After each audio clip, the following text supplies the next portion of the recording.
Good morning, good afternoon, good evening, everybody, wherever you are. Welcome to the UN Plant Based Food System Dialogue. And this is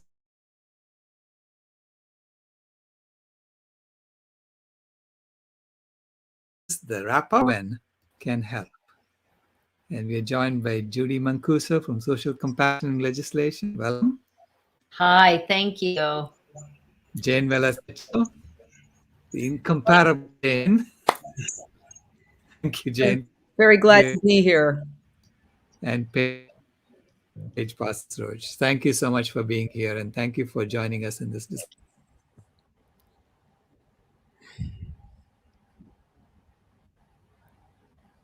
Is it my connection or did he just freeze? No, that's all right. We'll get started. When he comes back, we will include him. We are here to try to. Yeah, you're freezing up a little bit, Dr. Rouse. So I was going to just start off by saying that we have a message for the United Nations. And, the United Nations is aware that animal agriculture is a huge problem. Livestock's Long Shadow, which was published many, many years ago in the early 2000s, said that animal agriculture is responsible for more greenhouse gases than all transportation combined. That wasn't me saying it, was the United Nations. And so that report really says it like it is and really does show that animal agriculture is a big part of the problem. And unfortunately, people in power are not looking at it. We call it the really inconvenient truth. And we have to address it. Greta Thunberg is vegan. Now, a lot of the news reports about Greta Thunberg don't mention that she's vegan, but she is. And she tries to get the word out. But even Greta Thunberg has a hard time making the point that animal agriculture is destroying our world. Yeah. But it's now becoming almost impossible to hold back the tide. It is now they're acknowledging that methane is what needs to be addressed first, right? So they acknowledge that. Yeah. So Boris Johnson and Joe Biden signed an agreement that they're going to reduce methane emissions by 30% by 2030. Okay, from 2020 levels. So that's an acknowledgement that methane is a major issue. And they say they're doing that because they think that it's going to help cool the planet by doing that. Now, they're only addressing 30% reduction in emissions from 2020 levels by 2030. And to me, that's too little, too late. It has increased by 30% from 2010 to 2020. So all you've done is said, okay, we're going to go back to emitting the way we were emitting in 2010. That doesn't even talk about reducing the methane concentrations in the atmosphere. It's only reducing the increase that you're putting into the atmosphere. I say, let's get serious here, right? If we really need to cool the earth because of methane, we need to reduce the concentrations in the atmosphere by 30%, not the increase by 30%. We're not even in the same ballpark, when they talk about just reducing emissions by 30%. So to me, it's time for us to.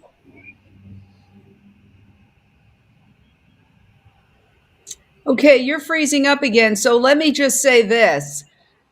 Joe Biden the other day said, I was watching on TV, he said, well, we can't make it any better, but we can stop it from getting worse. You're breaking up, Dr. Rao. You're breaking up.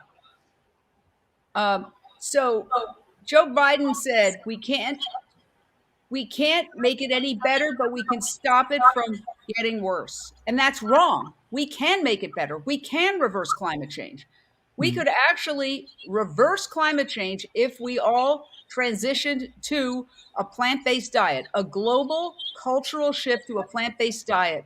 That would allow us to take the cattle grazing land and reforest it. And I went with Dr. Rao to Costa Rica, where we saw a forest that had been a cattle ranch and how quickly it was reforested.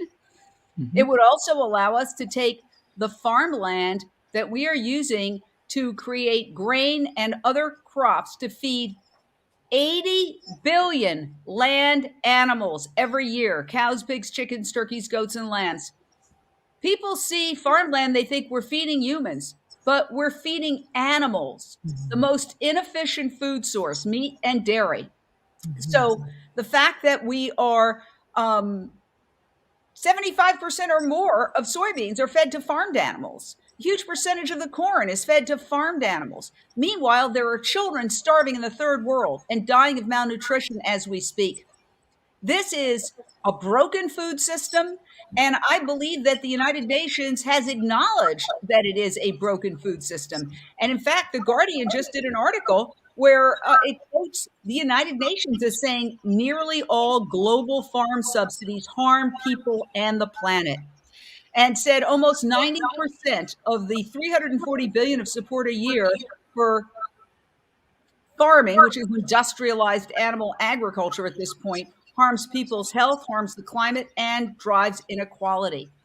Meanwhile, you have Joe Biden, who is saying code red on climate. We have to do everything we can to reverse the climate. At the same time, he is advocating we need to drop the price of meat to make it more affordable for people. That's working at cross purposes. The subsidies that are in the Farm Bill need to be changed. And the way we're operating vis-a-vis farming needs to be changed. The USDA is run by Tom Vilsack, who is a dairy industry trade leader.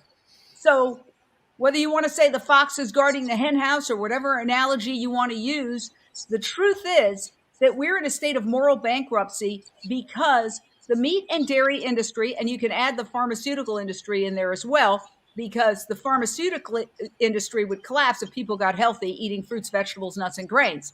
They wouldn't need the cholesterol-lowering drugs because there's no cholesterol in vegan food. They wouldn't need the erectile dysfunction drugs. They wouldn't need the statins and all these other things that they're selling and making billions and billions of dollars. So the meat, dairy, and pharmaceutical industries have not only lobbied Congress, but they've infiltrated the agencies of government that make decisions. Okay, so they run the USDA. They are very powerful at the CDC, at the NIH, at the Interior Department, which right now is rounding up America's wild horses in a horrifically cruel fashion, at the behest of cattle ranchers who want that land for their cattle. So we have a broken food system and we have a broken government because it's corruption. It may not be legal corruption. There may not be money changing hands in an illegal fashion. But when a couple of industries run the main agencies of government that make decisions about our health and about food for 300 million plus people, that's corruption. And that's what's happening now. I'd like to jump in and I'd like to offer, since I've been working on legislation for over 15 years now, I don't think people see it as corruption. I think that it's more institution. You know, they are a part of our nation's fabric. And it's not about corruption. It's about them being present and a part of this country since its beginnings. The Farm Bureau is the largest lobbying organization in the state of California. Before, the only other thing that's been around longer is the railroad. So you can't, I feel your anger.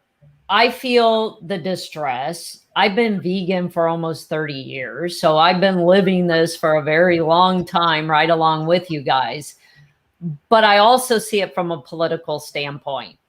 And from a political standpoint, I don't think that they see that there's another path. I think that the only thing they see is that meat and dairy is like water and electricity. And we have to decouple those things. And we have to show that there is interest and people who are behind these other entities that aren't big ag, who has existed since the beginning of time. And, we're at a crossroads. We definitely are. But, here we have this earth-shattering bill, AB 416, the Deforestation Free Procurement Act here in California. Mm-hmm. And I'm telling you, we're trying to get celebrity support. People are here. People are there. Oh, I don't have time to tweet. Oh, maybe I'll tweet later. Oh, I'm working on something else. The community, the environmentalist, the vegans, everybody who wants this new way of living that will sustain our planet and keep us all alive, we have to be in it with each other and be partners and be there for each other. Because right now, business is against our bill and they're being heard and they're very organized. I'm sorry? I think you froze. No, I hear her perfectly. She's not frozen. You're frozen, Dr. Rao. Your signal is going in and out. Okay. Tell us about your bill, Judy.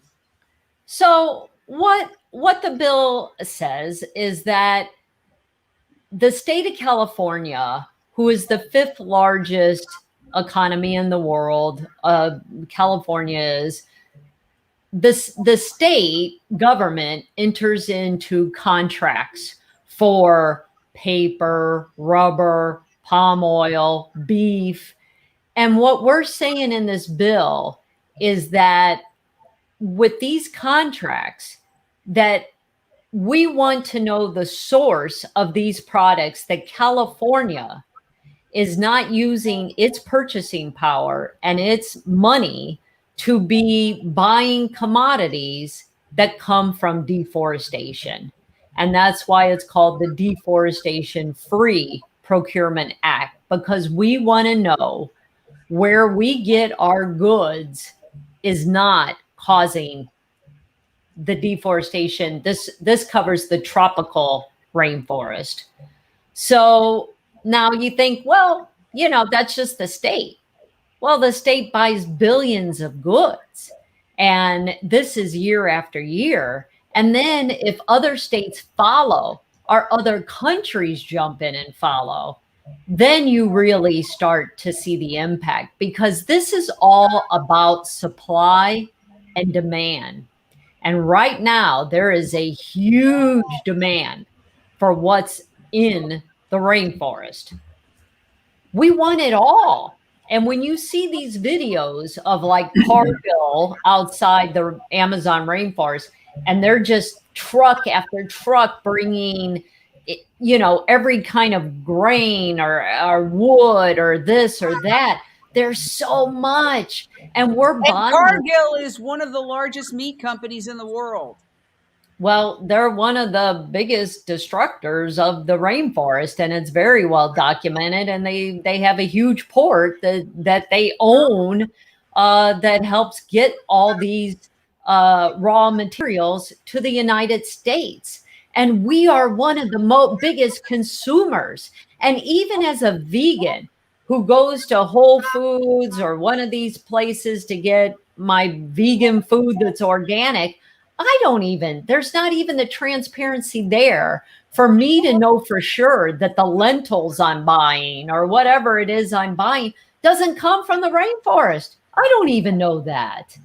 So, it's all so embedded in our lives. And like I said, it is a complete change in decoupling this, rainforest, meat, dairy, from the fabric of our society. And it's big. It's huge. I want to get to Paige, Parsons Roache in a second, but I want to address this idea that, we can't tell people not to eat meat. That's going to scare them off. Well, guess what? It's the solution to the climate crisis, and the alternative is an ecological apocalypse. So the New York Times often has people on who are the best and the brightest. By the way, that was a sarcastic title. The best and the brightest brought us the Vietnam War, who talk about the fact that we can't tell people not to eat animals. So I wrote a letter back. I'd like to read it. It's not that long, but it summarizes the situation regarding, and I wrote this to the New York Times, never heard back, regarding, do we need to shrink the economy to stop climate change? Do we need to shrink the economy to stop climate change? In this opinion piece, Ezra Klein is quoted as saying, if the political demand of the movement becomes you don't eat beef, you will set climate politics back so far, so fast, it would be disastrous, end quote. To that I say nonsense. There is a good argument to be made that the meat and dairy industry would be collapsing right now were it not for the tens of billions of dollars in yearly U.S. government subsidies, keeping the price of meat artificially low. Without government interference, the average fast food burger would be much more expensive, therefore much less enticing. Plant-based alternatives are skyrocketing and constitute the biggest trend in the supermarket and restaurant space, with plant-based meats and vegan dairy products becoming increasingly sophisticated and accepted. Consumers are becoming accustomed to plant-based Beyond Burgers, Impossible Burgers, Miyoko's vegan cheeses, and Oatly and Silk plant-based milks, to name just a few of the meatless and dairy-free brands for sale at supermarkets across the U.S. Younger people who avoid the relentless conditioning of the meat-drenched commercials on mainstream television are gravitating to the plant-based lifestyle en masse. Greta Thunberg, the person most associated with the issue of climate change, is vegan. The Met Gala went plant-based this year, which indicates the way the cultural winds are blowing. The Biden administration is working at cross purposes when it declares code red on climate, while simultaneously announcing a plan to lower the price of meat even more, which would only further encourage its consumption.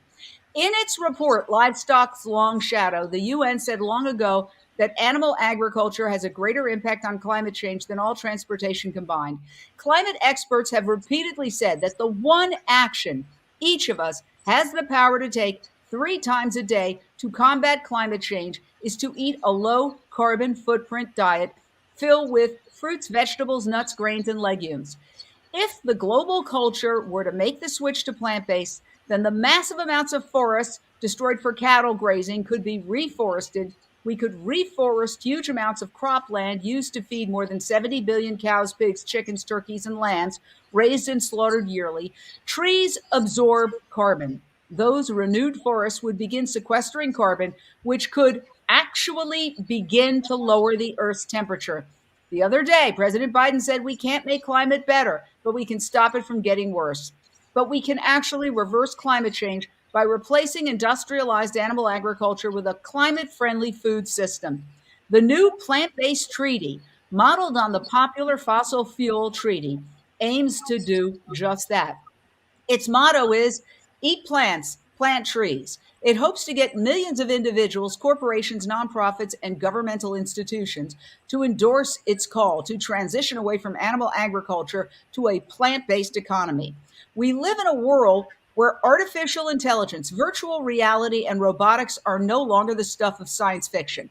To suggest that creating a healthier, climate-sensible, plant-based culture is impossible reveals a lack of imagination and a lack of confidence in the ability of the human race to evolve beyond killing for food. If we refuse to let go of what amounts to a very bad habit, nature may end animal agriculture for us. With the droughts increasing as the climate heats up, we could face massive crop failures and severe water shortages in the not too distant future. Then we humans will be faced with this stark choice. Do we feed billions of farmed animals, or do we feed ourselves?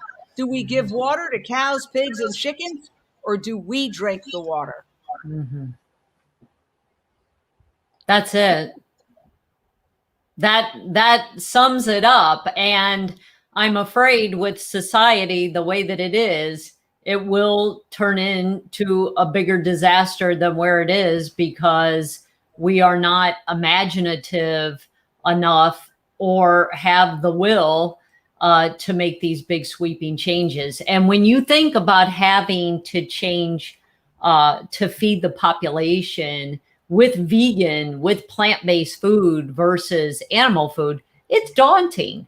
I mean, when you think about how much it takes already to feed people and that so many are hungry, and then you have to say, okay, let's rethink this to get plant-based food out to everyone, and then there is no more hunger. You know, this is going to have to be scientists and mathematicians, but we need these farming people to be with us. And it is leadership, and it's not just Joe Biden. That report came from the United Nations, and it was the Secretary General of the United Nations who then issued the Code Red for Humanity. So this is global. Yes, Joe Biden represents us, and we need him on our side, and he's much more on our side than the alternative we had just 4 years ago. But we have a long way to go. But it is definitely the people surrounding him that advise him that need to get him this information, and the changes need to be made. And I think Dr. Rao is back with us. Yeah, hi. Thank you so much. Yeah, I've been experiencing intermittent. That's all right. Don't worry about it. It happens to the best of us. Paige, what's your take on this as a mother and someone who went vegan because your daughter went vegan first? That's right. I think about Dr. Rao's pinky promise to his granddaughter. I also think of Genesis Butler, his pinky promise, which maybe you've shared, Dr. Rao, but to bring a vegan world by 2026, or a mostly vegan world. My daughter, when she was 13, had a wake up about the animals, having seen the torture in videos. And then I sat and watched Cowspiracy and had my own awakening about the environment. I realized I couldn't be an environmentalist and continue eating meat, dairy, eggs, fish, any kind of secretions either, and continue to call myself an environmentalist. You know, something I just read that really astonished me and made me very happy for the future is PR Newswire just reported that global plant-based food market is expected to reach $74.2 billion by revenue 2027. So that's a lot of money. That's a lot of food for the plant-based lifestyle. And I also want to say that, you know, as a mother of kids in their 20s, my daughter's already chosen that she will not be procreating. She'll be adopting if she chooses to be a mother. And there's lots of ways in which we can be responsible for our planet. But the most important is going vegan, is figuring out how to get the plants on your plate, take off the meat, dairy, and eggs. And, you know, the other thing that I learned recently in the new film that's coming out called The End of Medicine, which was startling to me to learn, the film that's coming out shortly, is how the pharmaceuticals, the antibiotics, the majority here that are produced in the United States of America are fed to farm animals to keep them healthy for product. So that was startling to see that my tax dollars are going to these subsidies for the pharmaceuticals, for the animals, you know, for the dairy, for the meat, and all of it that to me we're just circling the drain, causing more havoc and wreaking more havoc on our planet rather than coming up with solutions. But there are people like us. We are here with the United Nations. I want to thank the United Nations for listening. Thank you for listening to Genesis Butler. Thank you for listening to Greta Thunberg, I'm going to say as well. And, you know, Genesis Butler was just with the USDA yesterday on a Zoom requesting for the USDA to take note that she and millions of others want plant-based food in schools. So Genesis Butler is a youth climate activist making a huge impact, and she will be marching with Greta Thunberg's team Fridays for Future this Friday in New York City for the Youth Climate March that's happening. Back to you. That's amazing. That's amazing. You know, it's about time that the USDA starts listening to children who are asking for something very simple. Make sure that there is plant-based foods available in schools, and don't force us to drink milk, which so many of these kids are allergic to. They can't even digest it, and yet they're being forced to drink it. Yeah, I would like to talk about Judy, her bill, exactly what it was and what they can do if people want to support it. Also, the whole issue of the drought in California, which is also happening in other states around the nation and indeed the world, and how you had another bill that you proposed and the meat and dairy industry tried to kill it, but now they're complaining about the very thing that your bill would have solved, which would have been to allow farmers to transition out of animal agriculture. Now with the drought, there are farmers who are liquidating. That's the phrase they use. Liquidating their cows because they don't have enough water. The crops are getting fried from the heat. And then they're complaining, oh, the drought, we're victims. The fires, the heat, we're victims. When you offered a solution and the meat and dairy industry killed it. So they're trying to have it both ways. Tell us about that. Well, that one is, let's see, that one was AB 1289, the Smart Climate Agriculture Program. And the bill is not dead. What we did is we turned it into a 2-year bill. So at the beginning of this year, it was the beginning of a 2-year session in the state of California. And as you said, we ran into trouble because Big Ag felt that the bill that would, exactly like you said, it would give grant money to farmers that wanted to transition away from maybe chicken farming or cow farming to plant-based farming. And obviously we want to do that because of drought, because of water, because it's better for everybody what you eat. The market is demanding it. It's more ethical in many of our eyes. But the Big Ag came in and they said, this bill's discriminating. It should help all farmers. If a plant-based farmer wants to be a chicken farmer, then it should grant them money as well. And our response to that is, you know what? You guys already get so much money to do all the damage that you're doing. And there is no denying, even though they will actually try to dispute this, that animal ag takes much more water and resources than plant-based. And then what they do is they always point to almond farming because almond farming is more water intensive. So they love picking on the almonds, you know. But it's like, that's the one crop they can point to, you know, but at the end of the day, there's nothing more destroying the planet, as we know, and humans, as far as our bodies, what it does for people that consume it all, than the meat and dairy. So we're going to bring it back, and we are going to make a case for it. We need support. We need to find farmers. One of the problems was the different elected officials would say, well, do you have a farmer in my community that wants to do this? We say, well, yes, but they don't always want to step up and talk about it and put themselves out there because of the backlash that happens from the meat and dairy farmers. So, you know, yes, they're there, and we do know some. And there will be a lot more once the money is available. But, you know, they make everything harder on us, right? We have some common sense solution. Hey, you guys have all this money constantly subsidized. Let's give a subsidy over here to these plant-based. And what do? They want to beat us up and make sure it doesn't happen because we don't want to get our foot in the door. The power that they have, and it is just... I don't know. I mean, like I said, it's being a part of the fabric of our society, of our being. They're so powerful, Jane. And so that's the one bill. And then I can talk about AB 416 that we got to the governor's desk that we need help for. And I have a telephone number for people to call and support.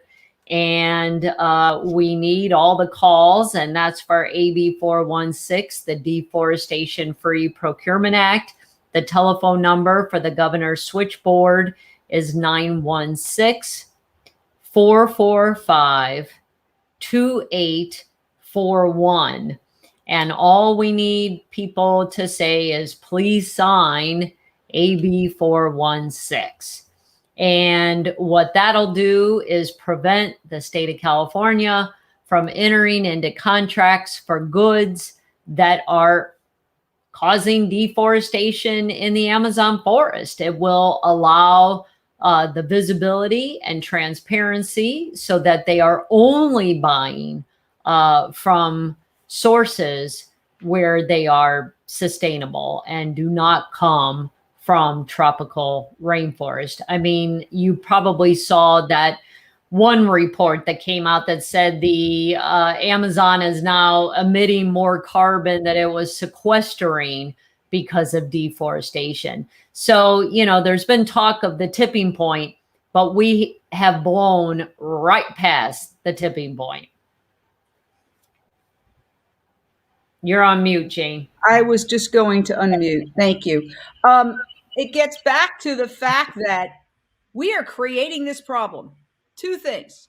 The U.S. government, according to the United Nations, which just issued this report, governments around the world, including the U.S. government, notably, are giving $540 billion globally in global subsidies to farmers that are harmful. 90% of them are harmful. The agriculture support damages people's health, fuels the climate crisis, destroys nature, and drives inequality. Okay, this is according to UN agencies.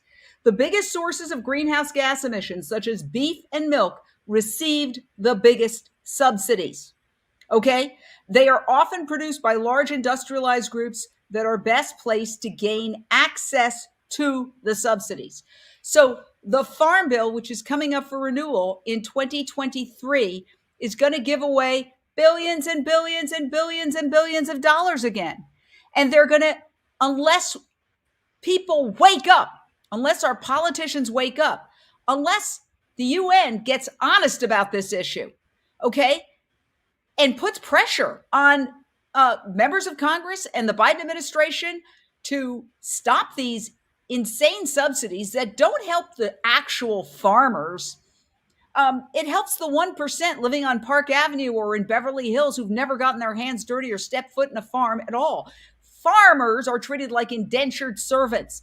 They are kept in tremendous debt. They often don't own the animals that they're producing. They have to buy the feed from these overlords. They have to buy the medicine. They're pitted against each other in what's called a tournament system, which exacerbates the cruelty to animals.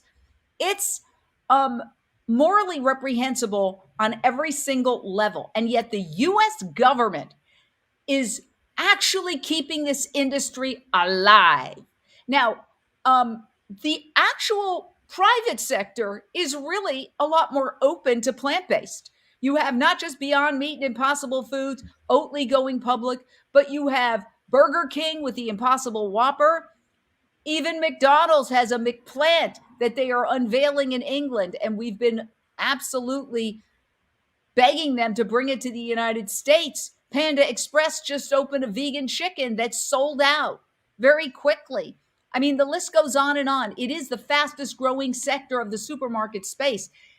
Even the biggest meat companies, JBS, which is one of the biggest meat companies, has an entirely vegan line called Ozo that is delicious. You and I ate it, Judy, when I went to your house to visit you. You had Ozo. You didn't even know it was from JBS, the largest meat producer. We whipped it up. It's certified vegan. It's delicious. So imagine I'm getting feedback. Mute yourselves. Imagine the insanity of a government saying code red, fires, drought, extreme heat, it's killing us. Meanwhile, we're going to keep subsidizing the very thing that's causing it. That is insanity. And that's what's happening right now. And the reason it's happening is that, as I mentioned, The meat, dairy, and pharmaceutical industry has co-opted government, including the United Nations, which is something I learned from Dr. Rao, and you can go into that in more depth, Dr. Rao. I would wish you would. But also because there's this ridiculous false notion that we can't tell people to transition to plant-based. Let me say one last thing. You know, we could all be driving electric cars right now. In the 90s, there was an electric car produced by an American automotive giant, and they decided, we don't want to have to switch all our factories. We're going to kill it. There's a great documentary called Who Killed the Electric Car? Because they killed the electric car, which literally people who were test driving it fought to keep. They killed the electric car industry.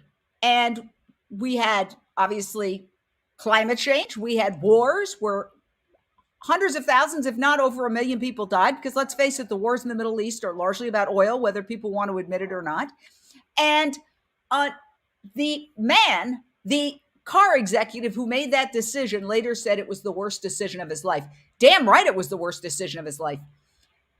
If we do not transition to plant-based, it's going to be terrible for business. It's going to be terrible for cities. I live here in LA near the beach. I will have to move. They're already having to get out of the Keys. Okay, Miami, Texas, anywhere. I mean, England is an island. I mean, the madness of perpetuating this when a simple switch to something that now looks and tastes just like animals is something that is beyond anybody's comprehension. Ridiculous. They've done taste tests where people cannot tell the difference between the plant-based Impossible Burger and a meat burger. You can watch it on YouTube. They test it and they go, well, this is the meat burger. This is the plant burger. This is the meat burger. They can't tell the difference. So we're going to destroy our planet. It's not good for business if it's too hot to walk across the street. It's not good for business if there are massive crop failures. It's not good for business if there's no water. Wake up. I mean, my gosh, this is just a lack of imagination and sense of entitlement. Somebody's unmute. I just unmute because I was going to talk about the humanitarian crisis right now on the Texas border with the Haitians. And as you were listing everything, I wanted to throw in the humanitarian crisis that's happening right now.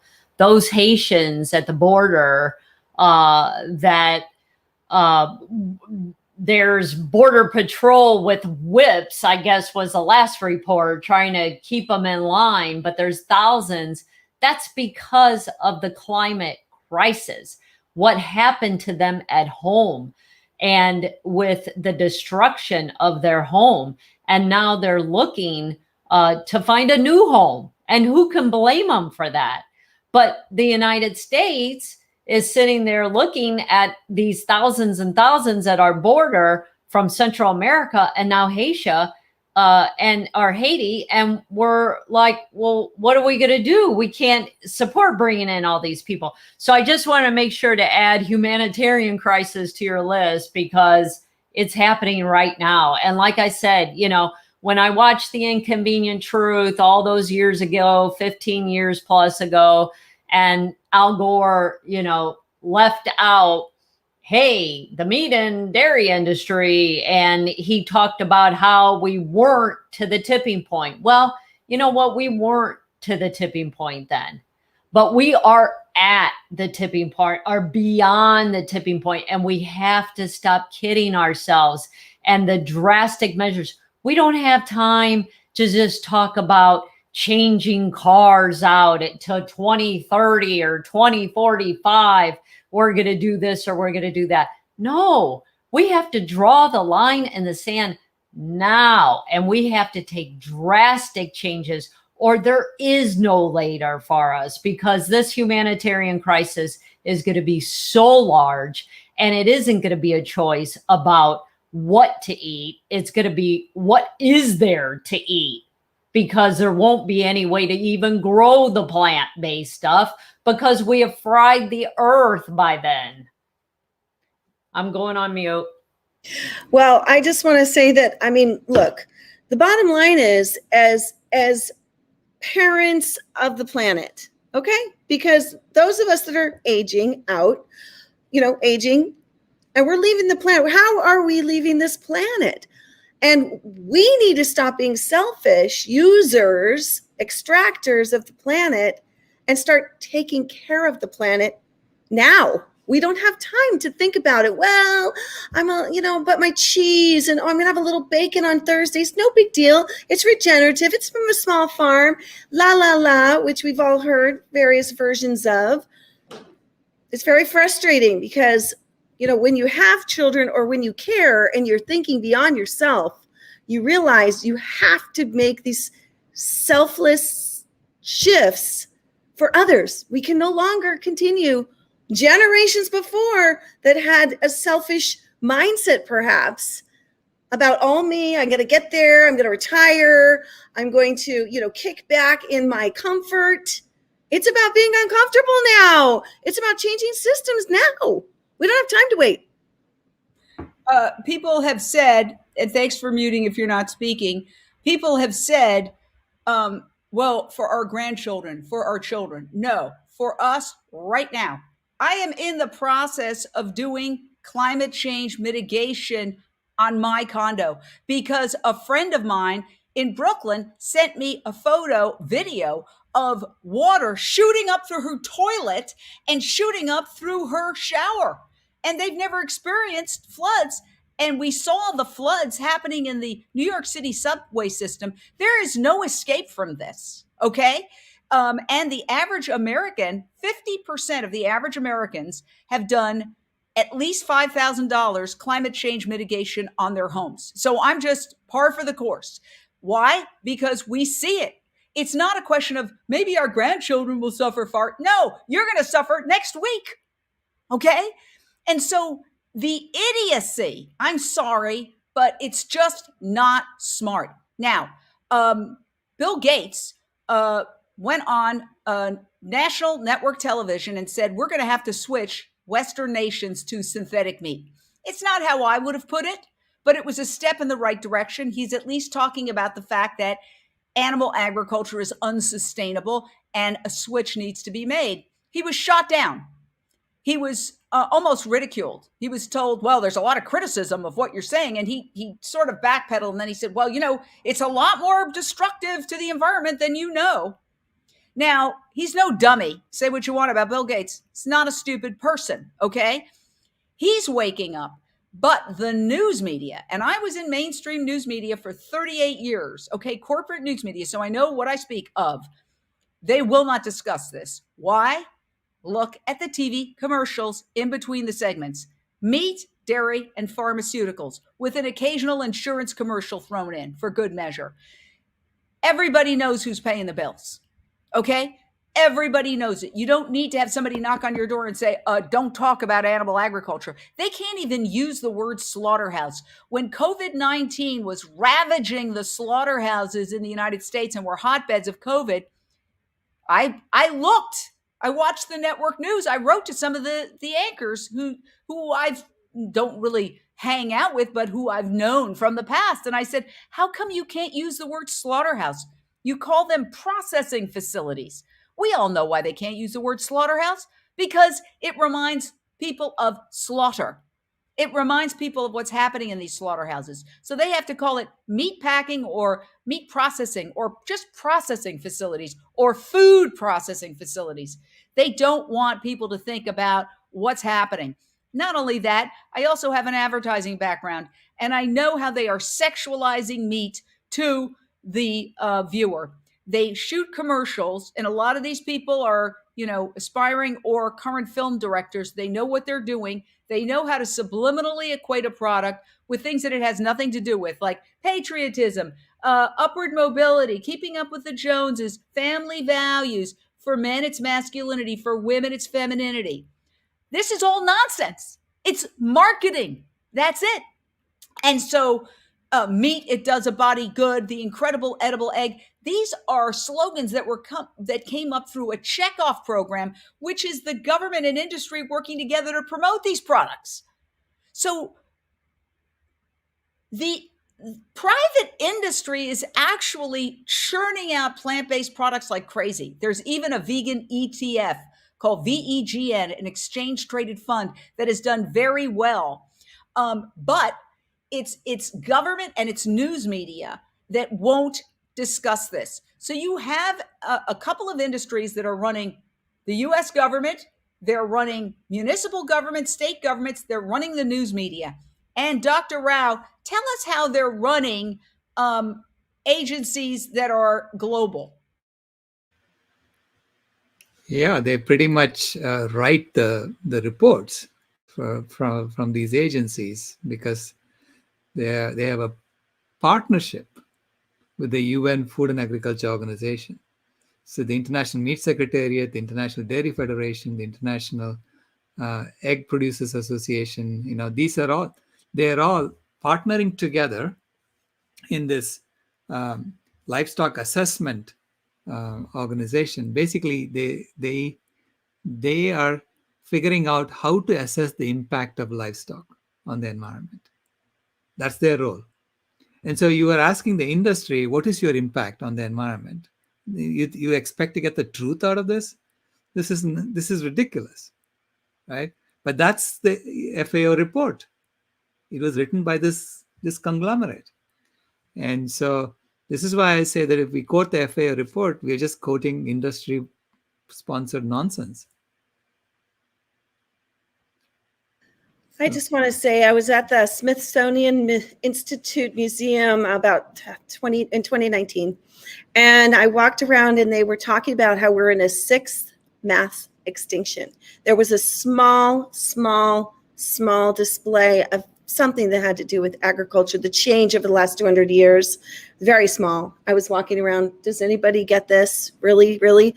And what I want to say about that is that we are eating our way to extinction.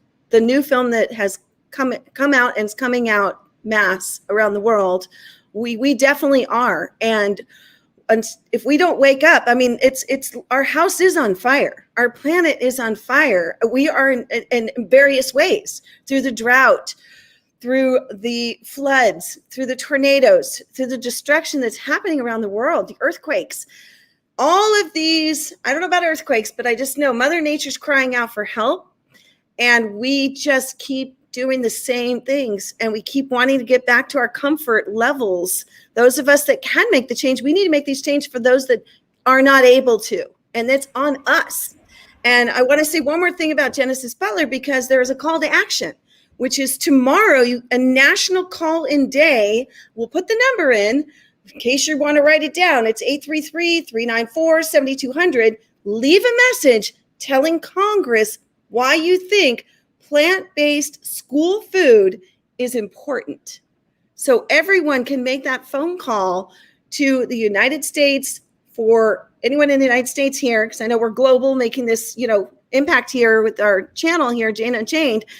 And I wanted to let people know that you can make a difference. Obviously, you can sign petitions, get involved with endorsing plant-based treaty.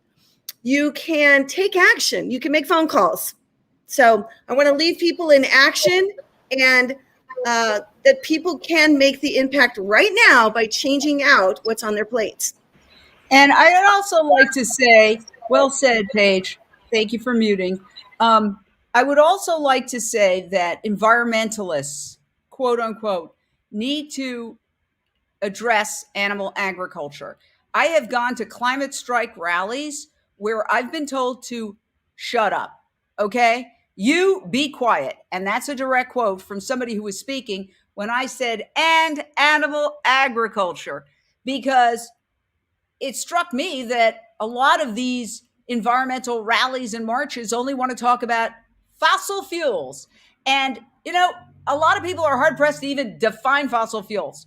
The one thing that you can define is breakfast, lunch, and dinner. Okay. That is the most powerful thing that any of us can do. And I think that's why the industries in general are most afraid of people making this transition. I will say that young people are making the transition in droves because they're not as brainwashed by television. They don't watch television. They're on social media, where it's harder to have those dripping sexualized steak commercials. And so they're not as conditioned as older Americans. So you're going to see younger Americans leading the way to plant-based.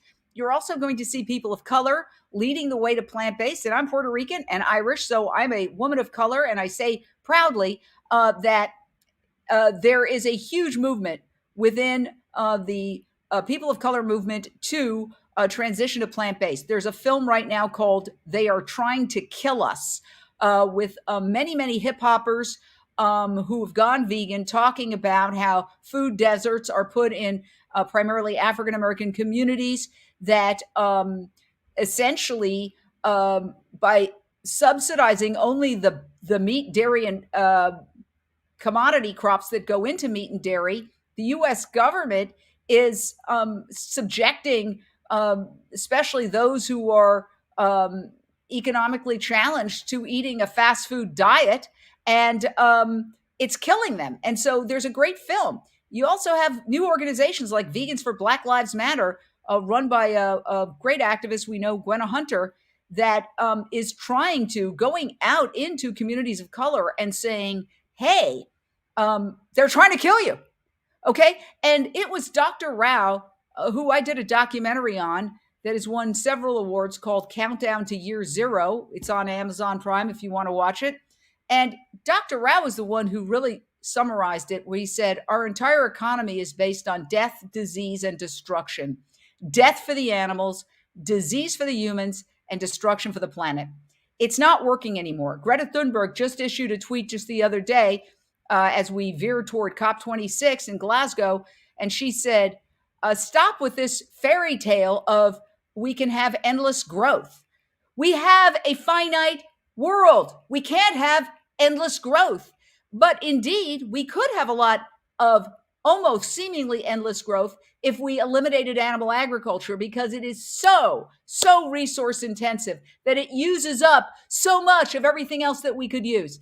It was Dr. Rao who said we could eliminate world hunger. We could all live in a world of natural abundance where everybody has all the food they need to eat, because we're only 8 billion humans, and we're raising in horrific conditions and slaughtering 80 billion, 77 billion, 80 billion cows, pigs, chickens, turkeys, goats, and lambs. If you add fish, it's in the trillions. Those animals are using so much of the resources. So if we transitioned away from that industry, we could do not just reforesting, but we could feed the planet. There is plenty of food. What creates price going up? Scarcity. What is the easiest way to create food scarcity? Meat. It takes 8 to 25 pounds of grain to create 1 pound of steak. Okay, a vegan diet saves 600 gallons of water per day. That's National Geographic, not me talking. So per person, 600 gallons of water per day per person. What do animals do all day? They eat and they drink water and they poop, and the manure is going and creating algae blooms in our rivers and ocean dead zones in our oceans. I mean, that a 12-year-old can understand this, but the heads of nations can't. No, I don't buy it. It's willful ignorance. That's right. Denial. They do understand it. It's not having the will to change. It's how do we keep it going and work around it, right? We'll make the cars get more miles per gallon. We'll do more solar. We'll do more electric cars. We'll mitigate methane with methane digesters. Everything is about dancing around the issue because there's not a will to change. Why isn't there a will to change? Money, tradition. I mean, it is a vicious cycle. And so we do see them trying to change, but everything else. And thank you for muting. I will add one more thing. Yes, it's money, it's power, it's tradition. It's also privilege. We talk a lot about white privilege. We talk a lot about male privilege. I would also like to introduce to our audience Carnistic privilege. Okay, the hallmark of privilege is you don't know you have it. You know, it's kind of like body odor. You just assume this is the way the world's supposed to be. Okay, that you always get the good parking spot and that you always get into the good university. Well, it's the same concept applied to eating animals. You assume because you have the might to do it that somehow you have the moral right to do it. Wrong. And so carnistic privilege is also a hallmark of it is that when you regard a minor inconvenience as a major violation of your rights, okay? How dare you tell me to switch from this burger that's got probably 100 dead animal parts in it to this burger that's a plant-based burger? How dare you? It's my right to choose. Well, guess what? No. Freedom is not shouting fire in a crowded movie theater, as my dad used to say. Freedom is not driving down the freeway the wrong way. Eating a meat burger today is driving the freeway down the wrong way. It's not just your personal choice. It costs taxpayers money. It's contributing to climate change. We are barreling toward a point of no return. Just watch David Attenborough's Breaking Boundaries, which is on Netflix. We've almost destroyed all the wild animals on this planet. We only have 4% of the biomass of this planet is wild animals. If we continue at this rate, within a decade, they will all be gone. There will be no wild animals except in zoos and the occasional squirrel and pigeon.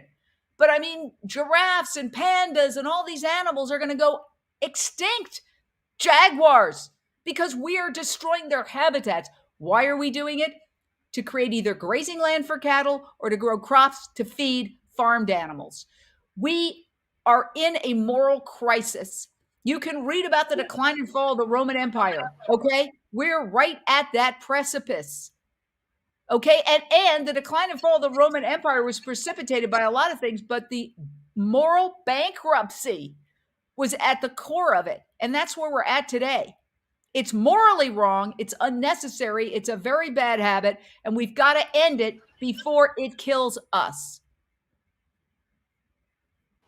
One of the things we're doing is just making toilet paper with it. I mean, you don't even have to go as far as, paper towels and toilet paper as well. So, I mean, it's everything. And if we don't change, we are driving the truck right off the cliff. And so it's up to us to get people to voluntarily change. It's up to my group, Social Compassion and Legislation, to create laws in the state of California that can be mimicked in other states and around the world. So thank you for having me. And thank you so much for getting the word out for people to call 916-445-2841 and ask Governor Gavin Newsom to sign AB 416, the Deforestation-Free Procurement Act. Thank you, Dr. Rao, Paige, Jane. Thank you all so much for having me on with you.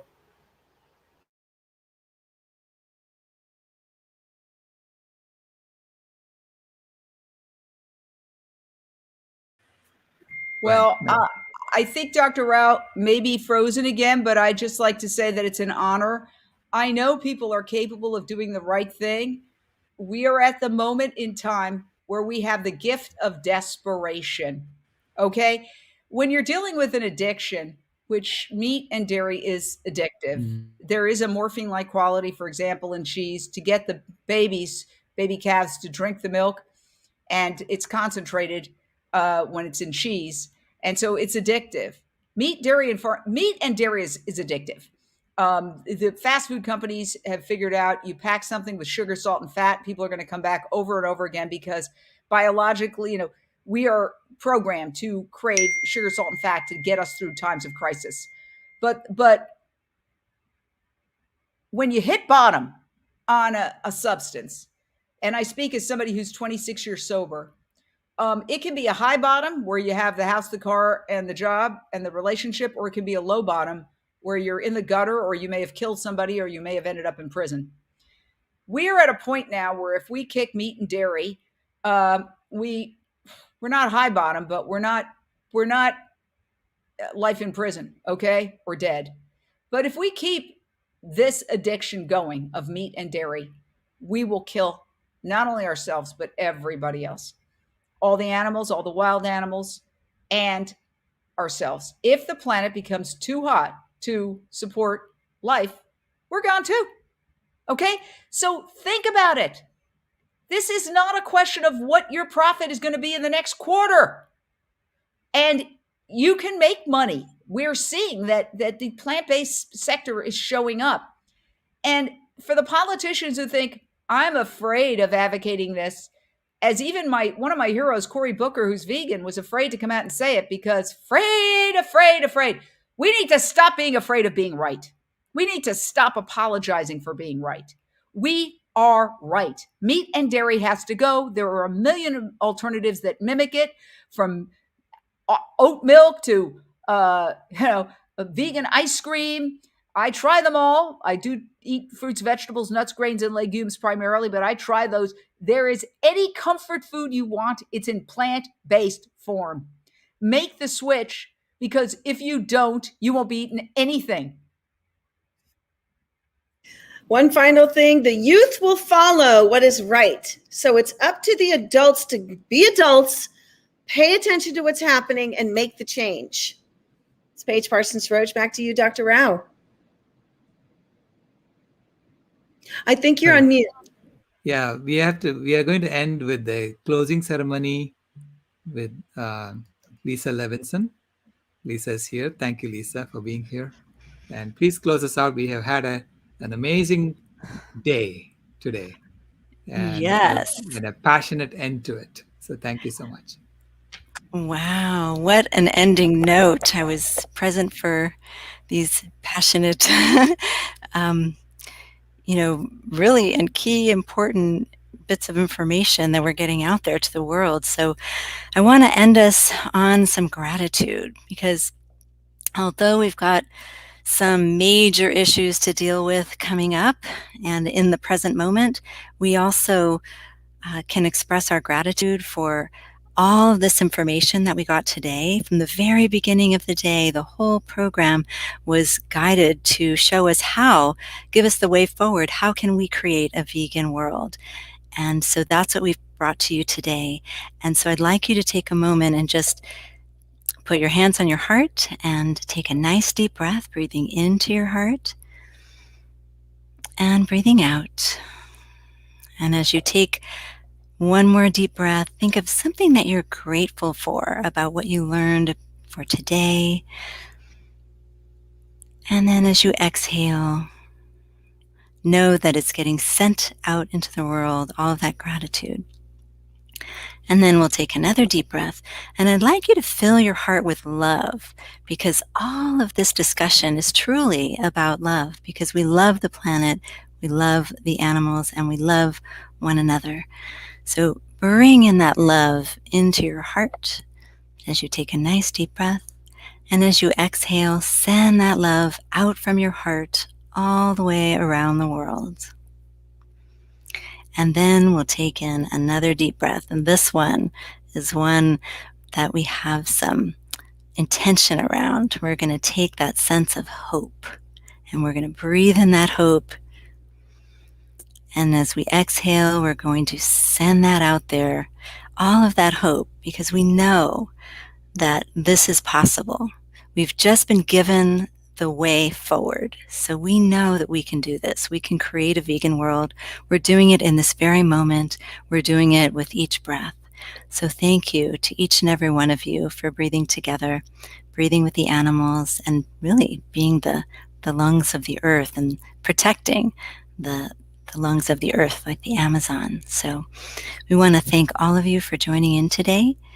And anytime you want to rekindle that connection with the hope that we can do this, just put your hands right on your heart and take a nice deep breath, because that's where it is. Thank you.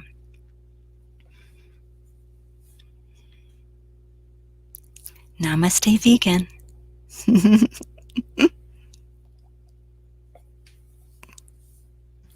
I love you all so much.